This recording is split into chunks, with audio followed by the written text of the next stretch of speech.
cultiver la discipline. C'est important de comprendre que Dieu a pour chaque être humain un mandat. Et le mandat que Dieu a pour vous, c'est le mandat de la domination. Et plusieurs fois dans Genèse, nous voyons quand Dieu les bénit en disant: soyez féconds, multipliez, remplissez la terre, assujettissez toutes choses et dominez. Domination est quelque chose de très important et c'est le premier mandat que Dieu assigne à sa création. Quand Dieu fait l'homme, Dieu veut que l'homme domine. Lorsque la Bible nous parle de domination, la Bible veut nous parler d'une vie supérieure. Parce que celui qui domine, c'est Dieu. Et quand Dieu donc assigne la domination à la vie de l'homme, c'est que Dieu veut que l'homme entre dans son règne, que l'homme opère dans le règne de Dieu. Donc nous sommes des privilégiés. Frère, un homme qui domine, c'est un homme qui n'a pas peur de la maladie. La maladie ne peut pas le vaincre. Donc lorsque tu contrôles la maladie, tu domines la maladie. Lorsque tu contrôles la pauvreté, tu domines la pauvreté. Lorsque tu contrôles les limitations, tu domines la limitation. Donc un homme qui domine, c'est un homme qui opère au-dessus de tout ce que Satan planifie contre sa vie et sa destinée. Celui qui domine, c'est celui qui règne. Si tu ne domines pas, la vie va te dominer. Et si la vie te domine, ta vie sera une vie qui va tourner en rond. Tu ne seras pas satisfait parce que tu vas avoir des besoins, mais les besoins ne seront pas satisfaits. Tu vas avoir des désirs, les désirs ne seront pas satisfaits. Tu vas avoir des rêves, les rêves ne seront pas satisfaits. Et tu seras dans un perpétuel cauchemar. Dieu règne parce qu'il domine. Il domine toutes choses. Il est celui qui domine.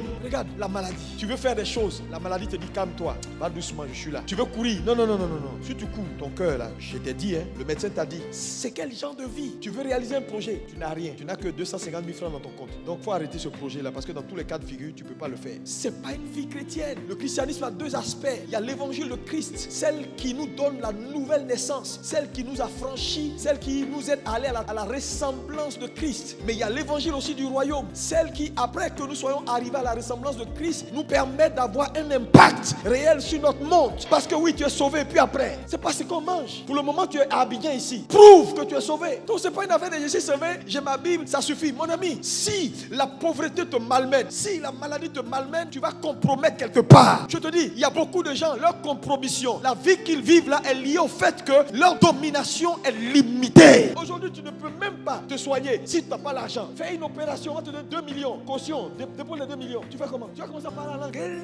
Oui, mais il faut déposer les 2 millions pour qu'on t'opère. Luc était médecin. Jésus n'a jamais eu de problème à la médecine. Donc il y a des choses, c'est pas prière. Dieu va t'envoyer sur la table. On va couper et puis on va enlever. La prière fera pour toi ce que les hommes ne peuvent pas faire. Oui, donc quand on parle d'année d'exaucement, je vous assure, Dieu veut simplement nous donner la domination sur tout ce qui arrive à nous. Dieu veut nous mettre au-dessus. De telle sorte que quand on marche, à droite c'est la grâce, à gauche c'est la grâce, devant c'est la grâce, derrière c'est la grâce. Tout ce que je veux, j'ai ça. Le problème, c'est que la domination et ces bonnes choses que Dieu veut pour nous n'est pas systématique. Matthieu 16, verset 19, il dit: je te donnerai les clés du royaume. Les hommes qui dominent, ce sont ceux qui ont la capacité de lier et de délier. La vie est faite de deux choses, lier et délier. Si tu n'as pas cette capacité, la domination biblique va te manquer. Il dit: je te donnerai les clés. Les clés, c'est quoi? Dieu va mettre à ton attention des vérités. Une vérité est une clé. Dieu va t'exposer à des vérités. Et quand tu vas avoir la compréhension de ces vérités-là, frère, il y a des choses qui vont se passer dans ta vie. Il y a des choses qui vont se passer dans tes circonstances. C'est pourquoi, en tant qu'enfant de Dieu,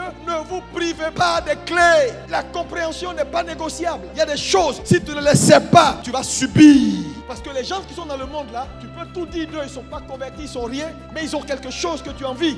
Le gars il dort dans la climatisation, toi tu dors dans la chaleur. Le gars il mange caviar, toi tu manges garba avec huile de moteur. Tu veux faire un business, tu n'as même pas un franc, lui il a tout. Donc ce n'est pas quelque chose à négliger. Voilà pourquoi, en tant qu'enfant de Dieu, il faut arrêter d'excuser nos échecs en disant: oui, ça c'est le monde, ça c'est les païens. La Bible n'a pas dit que c'est parce que c'est le monde, il faut tout rejeter du revers de la main. Frère, nous devons être dans l'église et nous devons aussi avoir ça. Les chrétiens doivent réfléchir. Parce que ce succès-là, ça ne dépend pas de toute personne. La Bible dit: Dieu ne fait exception de personne. Il dit: le semeur, qu'il veille ou qu'il dorme, la semence produit d'elle-même. Un païen qui a compris, qui prend une semence qui mène dans la terre, la semence va produire. Un chrétien qui prend une semence qui mène dans la terre, la semence va produire. La semence ne reconnaît ni la main d'un païen, ni la main d'un chrétien. Le principe est déjà dans la terre. Si c'est jeté, ça va sortir. Il est important que l'église se réveille pour commencer à réfléchir, pour commencer à planifier, pour commencer à utiliser le mental que Dieu nous a donné et tirer profit des nouvelles technologies. Il y a des chrétiens assis dans l'église, ils ne savent même pas allumer un ordinateur. Quel grand homme d'affaires tu veux devenir? Tu ne peux même pas monter un projet cohérent.